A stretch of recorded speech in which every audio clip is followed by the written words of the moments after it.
Got a family trapped in a home, standing on the counters. Water's almost over the counters. They have there's no way for them to get any higher. 37 people are dead, but that number could rise as officials continue searching. It is little over a week since the most devastating floods ripped through communities. Eastern Kentucky, where entire towns have nothing left. People are still without power. Everything is buried. We traveled deep into these Appalachian valleys, past rivers that were overwhelmed, roads out. As the people of Eastern Kentucky dig out of the First, you decide and then miracles, full of good news, goodwill, dry weather. This morning across Kentucky, the depth of destruction from historic flash floods is coming into sharper focus, as is a climbing death count. We've already lost at least 8. Kentucky is under a state of emergency.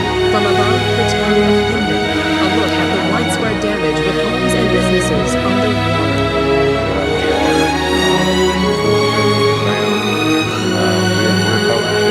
Hindman's mayor telling us the flood has displaced and devastated many residents of this small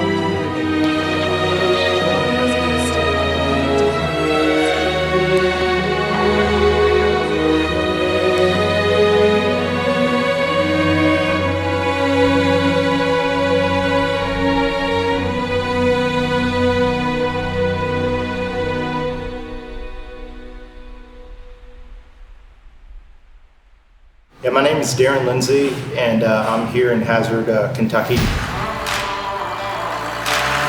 We brought a group of teenagers down for a missions trip with the Appalachia Service Project, and we stayed in this school. This was our hub to go out into the community and to work on homes to make them warmer, safer, and drier. What we wanted to do was take students up there to show them just like the level of poverty that can exist even in our own country, then shine the light of Jesus to a place that a lot of times is probably full of more despair than it is hope. We're here serving them and trying to show them the love we have for them and that God has for them. Even though we're putting all this effort and energy into doing home repairs, I think the thing that meant the most to our homeowner the other day was us just praying over her after she had had a hard day. Late Wednesday night, we received thunderstorms, but those storms became pretty violent into Thursday morning. About 2 o'clock in the morning, I woke up and the creek had risen 12 feet. Now the water's actually over top of the bridge. And it was coming over the walking bridge. We watched the waters come within 20 feet of the school, and they started to recede, so we went back to bed, got up the next morning. There was a decision made that we needed to evacuate because things were dire. There's flash flood warnings for all of Eastern Kentucky. And then word comes down, the roads are getting really, really bad. One side of the place that we were staying had actually already been washed out, and so it was kind of one exit. We made the quick decision that we needed to leave.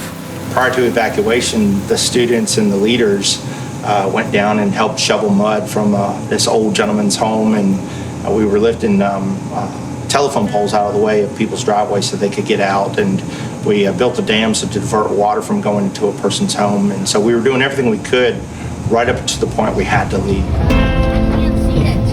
So we made it home safely, and I was asked to come back, and coming back it was devastating. The family that I was working at their house, their neighbor right across the street perished in the flood.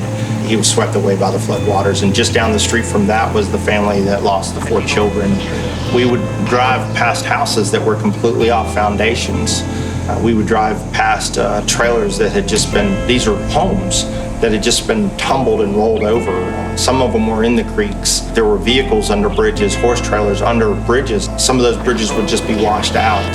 Buildings completely leveled, rooftops that are just on the ground. We saw dead animals floating in the creek. On one of the job sites that I was working at, they had just found the body of the gentleman across the street. They found him that day, about a mile down the road.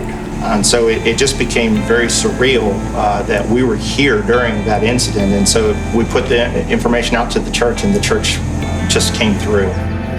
The body of Christ in action.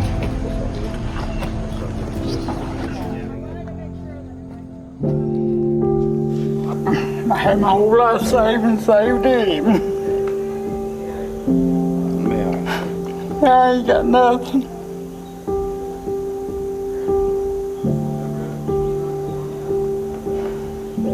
I've got nothing now.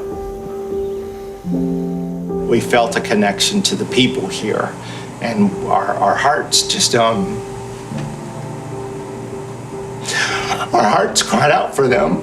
I'm sorry. And we felt like we needed to come back.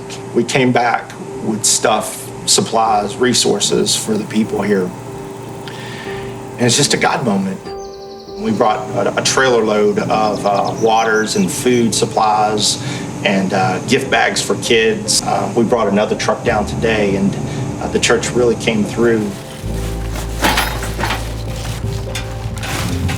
Just so happens that the school that was our hub has now become a distribution center for supplies, water, cleaning supplies, clothing, hygiene products, and they're feeding people.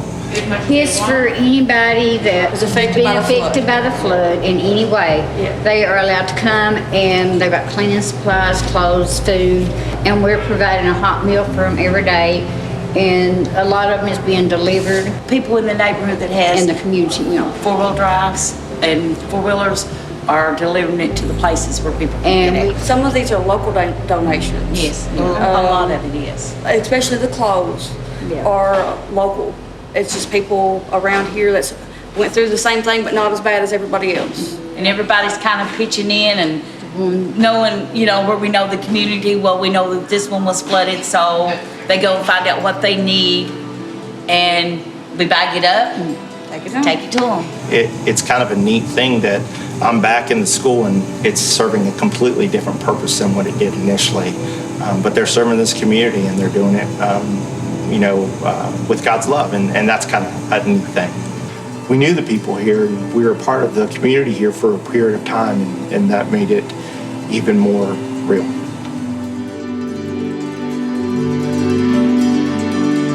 Well, guys, I just want to say how much I love watching the way that we as a church respond to things like that. And I just want to say, way to go. It makes me proud to call Blue Ridge home when I see, just in such a short amount of time, the way that we stepped up with the water and all the different things we're able to provide for the relief there in Kentucky. But as I watch that stuff, immediately inside of me, if I'm listening to this, if I'm seeing those images, I'm asking the question, well, what next? What can I do to be a part of helping the people of Kentucky? So Crystal, as our missions director, local and abroad, could you just share a little bit about kind of our next steps and how somebody might be involved in what's going on? Yeah, absolutely. So we've been in touch in Kentucky with our partners on the ground, with ASP and some other local people that we were working with the youth team.